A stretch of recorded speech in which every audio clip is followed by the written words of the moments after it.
अच्छा अलीमा खान साहब, लास्टली बताइएगा, गुज़श्ता रोज आपकी एक ऑडियो लीक हुई, तो ये ऑडियो किसने लीक की आपकी?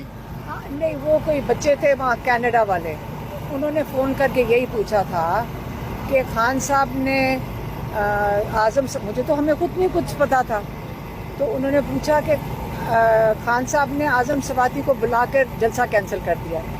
तो आप अगर मेरा तो एक बहन का रिएक्शन था कि हमें पता है इमरान खान का, वो कभी कैंसिल ही नहीं कर सकता। तो मेरा ये सवाल था कि आपको और हमें सबको पता है कि इधर तो आप बताएं कि मुलाकात 1-2 बजे से पहले हो ही नहीं सकती, तो मुझे अरेंजमेंट ना कर रही हो तो वो तो नहीं कोई अंदर आ सकता। चलो वो हो गया, तो ये काफ़ी था। उन्होंने आज क्लैरिफाई कर दिया, यही मैसेज था कि आप प्लीज़ ख़त्म कर दें, बहुत यहाँ इंतशार का मसला है, तो उन्होंने ख़त्म कर दिया। इन शॉर्ट जाके इमरान खान से रिक्वेस्ट की गई है कि आपकी मेहरबानी के बाहर एक रेला आ रहा है, अवाम का समंदर आ रहा है, आप इसको रोक लें।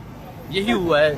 मेरा तो यही ख्याल है, आपका भी यही ख्याल है, मेरा भी ये है। जब बम शम के नाम आते हैं, लेकिन कोई ख़तरा ये होता है कि सचमुच ही ना ये लोग करते हैं। मतलब कहीं से कह रहे हैं कि खतरा है, तो इमरान खान क्या कह सकते थे? जेल में बंद हैं, कोई उनके पास वेरिफिकेशन नहीं है, तो एक मजबूर इंसान जेल में है। और मैं तो आपको पता है हर दफ़ा कहती हूँ, और आज भी हमने खान साहब को कहा कि आपका नाम आप जेल में कैदी हैं। इमरान खान ने कहा कि 8 सितंबर को अवाम हर सूरत इस्लामाबाद पहुंचे। हलीमा खान की मीडिया से गुफ्तगू।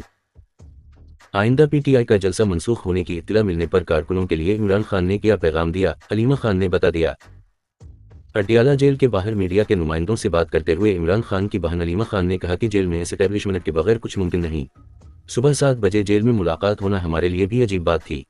बानी पीटीआई को आज़म सवाती ने आकर मजहबी जमातों के एहतजाज से मुतालिक बताया, या उनको पहले पता था? दोनों चीज़ें मुमकिन हैं। हम सब हैरान थे, अचानक कैसे जलसा मुलतवी हो गया। हलीमा खान ने मजीद कहा कि बानी पीटीआई ने कहा है जलसा इसलिए मौखर किया गया कि मुझे बताया गया इंतशार का खदशा है। मुझे बताया गया कि मजहबी जमातें इस्लामाबाद में इकट्ठी हो रही हैं।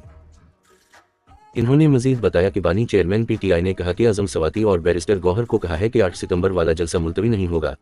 8 सितंबर का जलसा हर सूरत होगा। कारकुनों को हिदायत दी गई है कि अगर अब जलसा मनसूख करने की इत्तला आए तो आपने नहीं मानना। 8 सितंबर को अवाम हर सूरत इस्लामाबाद पहुंची। हलीमा खान ने कहा कि इमरान खान का कहना है कि अवाम चोरी शुदा मैंडेट की वापसी के लिए घरों से जरूर निकली। इसको समझ नहीं आ रही कि 7 बजे मुलाकात कैसे हुई होगी। साथ में जा रहे हैं, यहाँ तो कोई दिन में भी नहीं आता। अहलकारों की इज़राह मजाक गुफ्तगू। सोशल मीडिया पर वायरल वीडियो पुलिस अहलकारों की हमले में शहादत से कुछ देर पहले की है। पंजाब में रहीम यार खान के कच्चे के इलाके में डाकुओं के हमले में शहीद अहलकारों की एक वीडियो सोशल मीडिया पर वायरल हो गई, जिसमें वो गुफ्तगू के दौरान अपनी शहादत का जिक्र कर रहे हैं। समाजी राब्तों के प्लेटफार्म्स पर वायरल वीडियो कच्चे के इलाके में डाकुओं के रॉकेट हमले में शहीद होने से कुछ देर पहले की है, जिसमें अहलकार शहीद होने के हवाले से आपस में बात कर रहे हैं। वीडियो में सुना जा सकता है कि एक पुलिस अहलकार अपने साथी अबरार को अजरा तफनन मुखातिब करते हुए कहता है कि ये लो राइफल पकड़ो, लगता है आज आखिरी वक्त आ गया है, यानी लगता है आज तो शहीद हो जाएंगे। कच्चे में अपने फराइज की अंजामदही के लिए जाने वाले पुलिस अहलकार गुफ्तगू में मजीद कहते हुए सुने जा सकते हैं कि हम जहां पर रात की तारीकी में ड्यूटी के लिए जा रहे हैं, यहाँ तो कोई दिन की रोशनी में भी नहीं आता। वाज़ेह रहे कि वीडियो में दिखाई देने वाला पुलिस कांस्टेबल अबरार गुज़श्ता शब डाकुओं के रॉकेट हमले में शदीद जख्मी हो गया था, जबकि माचक्का में पुलिस की 2 गाड़ियों पर होने वाले इस हमले में 12 अहलकार शहीद हो गए थे।